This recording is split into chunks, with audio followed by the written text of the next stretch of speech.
Hey, welcome back, options traders. Good morning, everyone. And I posted a video recently called The Power of the Curve. And I have since received some emails from traders saying they've got some questions. They didn't quite follow the difference. And the confusion lies between delta versus profit. And for those who may not be real well versed with risk graphs, I can see where this confusion can come from, but it's an important distinction. So let's go find out the difference between delta versus profit. Okay, so let's start with a risk graph. This is a $100 call, and as I always point out, we get a bend at the strike, so right there at 100 is the bend. Now, once again, this is an expiration risk graph, which means it only applies in the final seconds of the option's life, not with 30 days to go, not even with a day to go. Last few seconds going into expiration day. That's the only time you should be looking at this graph. And what happens is that traders will see that this portion of the graph that's in the money, anytime the stock is above this $100 strike, they see this part of the line rising and they say, oh, therefore your deltas are rising. And that's not necessarily true.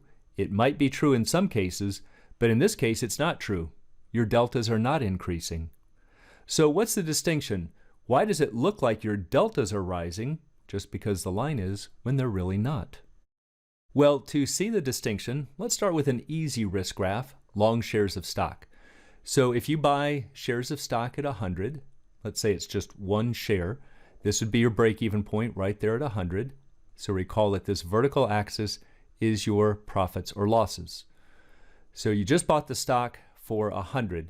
Now if it moves $1 to the right, up to 101, we trace a line from this point up to the blue graph, and we look left, and we see that you would be up $1. Dollar increase in the stock leads to a dollar profit in your position, or at least an unrealized gain. So notice what happened. We increased the stock price $1, and your profit increased by $1.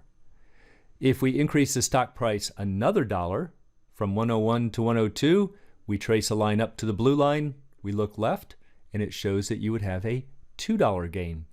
So again, look what happened. We increased the stock price another dollar, and we increased the profit another dollar from 1 to 2.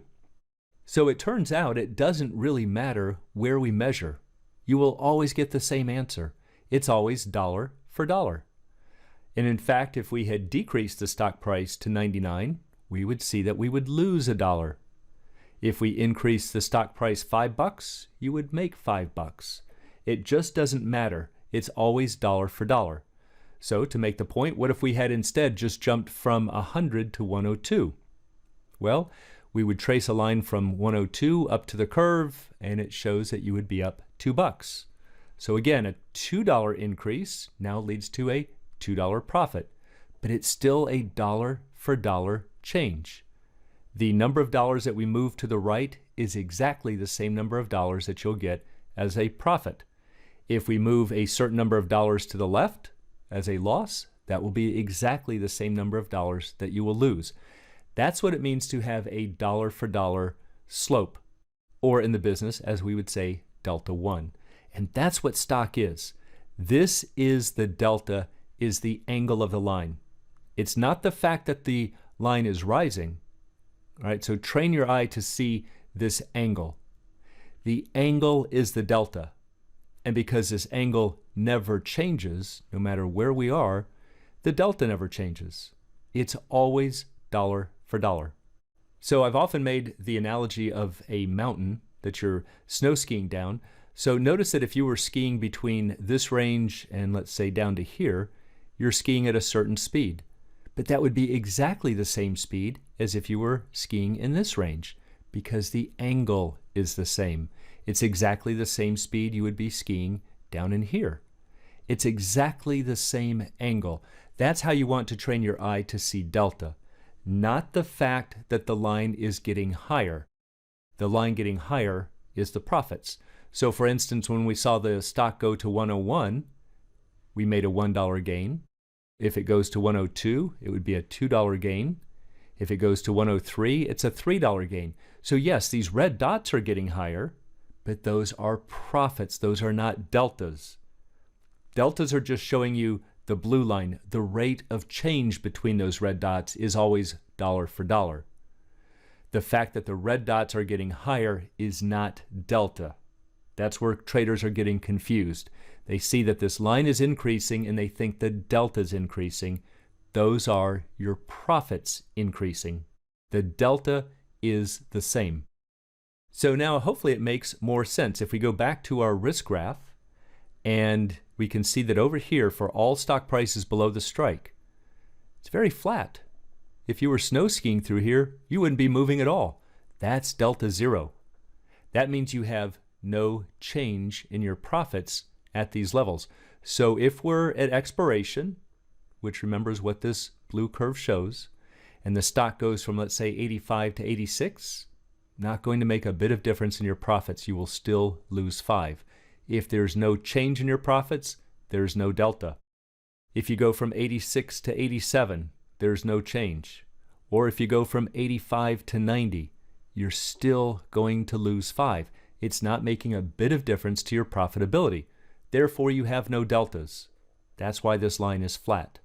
But again, once you round the corner, get above the strike, now you're delta 1 at expiration. It's as if you own long shares of stock. Why?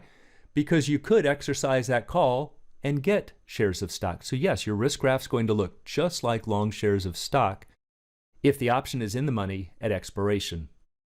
Now here's where traders are really getting confused, and hopefully this drives the point home. The current curve, remember, is the risk graph for today, let's say with maybe 30 days to expiration.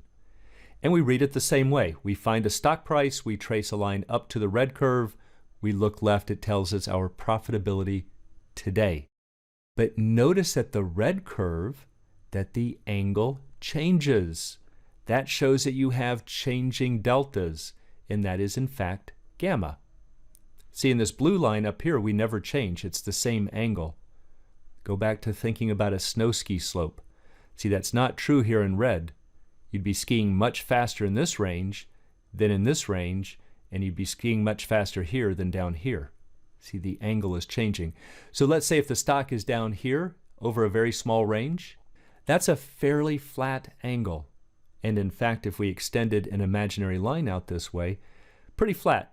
It's not as flat as it is here on the blue line, but not far off. And that tells you that through this very small range, you don't have a lot of deltas. It might be a delta 10 or 20. But if the stock price happens to get closer to at the money, up into this range, do you see how the angle of the line is steeper? And if we extended an imaginary line out this way, yeah, much steeper than this first one down here. And that's because you have greater deltas.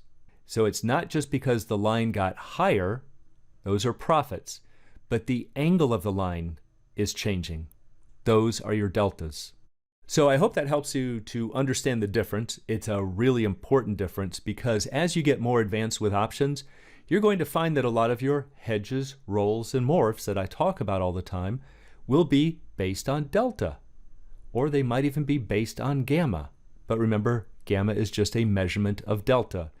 And you need to understand the difference of whether you are changing your deltas or whether you are changing your profits. Because if you don't know what you're changing, you're not going to have good results. And for anyone who'd like to learn more about the art and science of options trading, please check out the Alpha Trader course, Strategy Lab, and a technical analysis course. It's all at optionsatoz.com. Also, please join us on the Facebook trading group, Options A to Z, and you can find a link in the description below.